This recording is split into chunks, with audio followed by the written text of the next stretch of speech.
আমার বাড়িতে থাকলে ও কেউ কেউ কেউ আবার সকাল 4টা ভাত দিয়ে গেল, সন্ধ্যা আবার কেউ ভাত। তাহলে মানে এরা কে দিয়ে গেল তারপরে? আর যদি মনে করেন যে নিজের থাকে তখন তো আর ঝামেলাগুলো হয় না।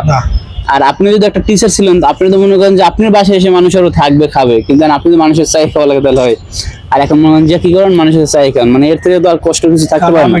আমি যে ডিস্ট্রিক্ট, আমি আমার বাড়ি হলো কুড়িগ্রাম ডিস্ট্রিক্ট। আমি চাকরি করছিলাম দিনাজপুর ডিস্ট্রিক্ট।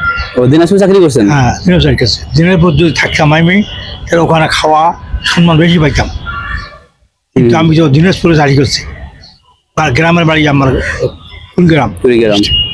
এই হয়ে যাবো। আমি যদি দিনাজপুর ডিস্ট্রিক্টে থাকতাম, আমার সবাই সম্মান করত। তারপর আপনার যারা স্টুডেন্ট আছে তারা তো জানে না যে আপনার এই অবস্থা। হ্যাঁ, না, আপনি স্টুডেন্টরা জানলে তো অবশ্যই আপনি হেল্প করবে। হ্যাঁ। তো আমাদের অনেক অডিয়েন্স আছে, আমাদের অডিয়েন্স তারাও মনে করেন যে হয়তো যদি মনে করেন যে চায় যে আমাদের যেমন ফ্রেন্ড ফলোয়ার যারা আছে, তো তারাও কিন্তু চাইলে আপনাকে ভালো কিছু দিতে পারে।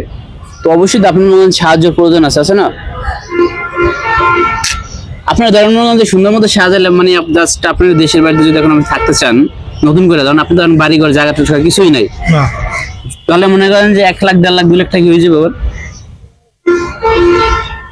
মানে 2 লাখ টাকার ভিতরে মনে হয় যে মোটামুটি এবার থাকার মতো অবস্থান করতে পারবেন?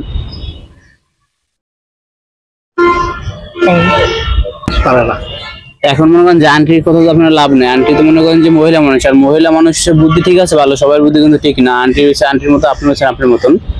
কারণ বাড়িঘর হচ্ছে মানুষের সর্বপ্রথম স্থান এবং সর্বশেষ স্থান, তাই না?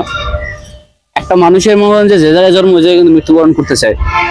তো এখন মনে করেন যে আন্টি কি বললো না বলো এটা না বসে না, এখন মনে করেন যে আপনি কিভাবে মানে বাড়িতে যাবেন বা কি করবেন সেটাই ব্যবস্থা মনে করেন করতে হবে। তো এটা এখন আল্লাহর কাছে দোয়া করেন যাতে আপনি মনে করেন হেল্প পান, বা মনে করেন যারই হোক আপনি স্টুডেন্টদের সাথে আপনি যোগাযোগ করার ব্যবস্থা করতে পারেন না? ওই তো বললাম যে আমার কুড়িগ্রাম ডিস্ট্রিক্টে যদি ছেলে পেলে হইতো, ছাত্র হইতো, কিন্তু আমি তো চাকরি করছি দিনাজপুর ডিস্ট্রিক্টে। দিনাজপুরে না? হ্যাঁ।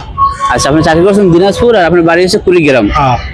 আচ্ছা আচ্ছা, যাক ঠিক আছে। তাহলে মনে করেন যে আমরা দেখি আপনার জন্য কিছু করতে পারি কিনা, আপনি দোয়া করবেন। মানে আপনি আমাদের জন্য দোয়া করবেন যেন আপনার জন্য কিছু করতে পারি, আমাদের জন্য না, ঠিক আছে? হ্যাঁ। আপনি দোয়া করবেন যেন আপনার জন্য আমরা কিছু করতে পারি। এরপরে আপনার সাথে দেখা করবো, যোগাযোগ করে দেখা করে আমি সবকিছু ব্যবস্থা করবো। আর আপনাদের ফোন নাম্বার আছে? ফোন নাম্বার আছে। আপনার কাছে মুখস্থ আছে? হ্যাঁ। আচ্ছা, আমি আপনার ফোন নাম্বারটা নিয়ে যেতেছি, নিয়ে আমি আপনার সাথে যোগাযোগ করতেছি, যোগাযোগ করে আবার কি করা যায় দেখি। আর আপনার ঈদের পরে মনে করেন যে আমি ঈদের একদিন পর, কালকে তাহলে ঈদ কি আপনি যে সময় তার কোনো ব্যবস্থা নাই আছে? সময় খাওয়ার কোনো ব্যবস্থা নাই। আচ্ছা দেখি তাহলে, আমার বাসা কিন্তু অনেক দূরে, বুঝছেন? আমার এদিকে থেকে অনেক দূরে বাসা। তারপর আমি দেখি কালকে